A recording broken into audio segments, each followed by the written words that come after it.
I think that there is a conflict between the board and Art Johnson.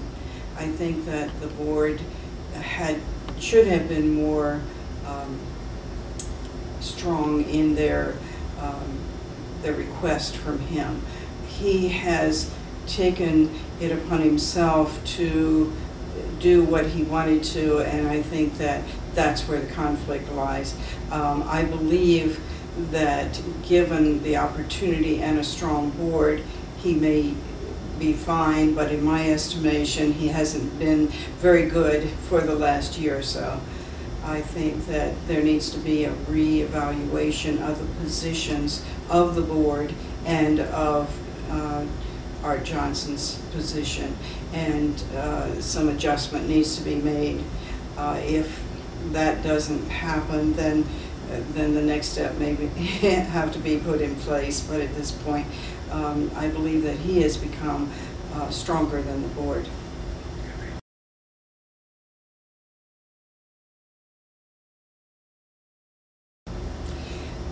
Yes, I believe that step raises should be put back in place. I think that there is waste in the budget in the Board of Education, and I think that money can be allocated to do that. The steps should also include incentives. For instance, there should be educational adjustments in the steps, and there should be longevity in the steps for teachers. In some smaller way, I think evaluation could be included, but not as the basic criteria for their salary scale.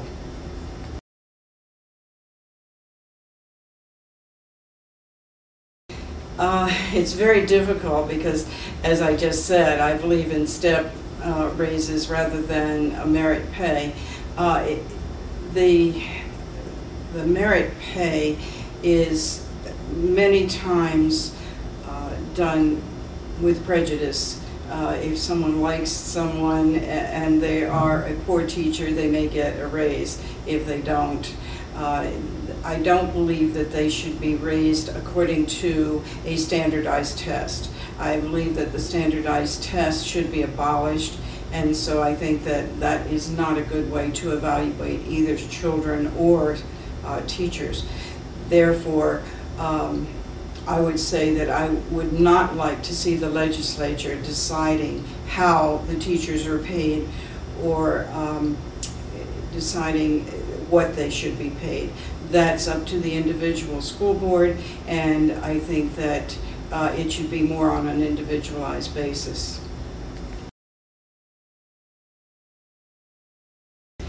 I have an education background, although it's my belief that that's not the intent of the school board, is to have only education-backed people on the board. I think that a cross-section of the community needs to be represented on the school board. However, I was a master teacher. I did train other teachers, and I also trained student teachers. I was a department chairman. But I also have been an administrator in other capacities, and I do know how to write grants, and I do know budget making process.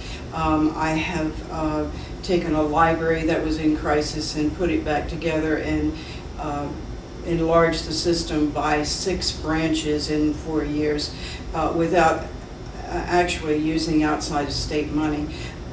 I believe that my passion for fixing a problem is probably my greatest asset.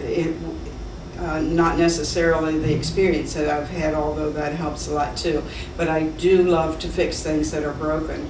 So this is one of my my reasons for wanting to run for school board.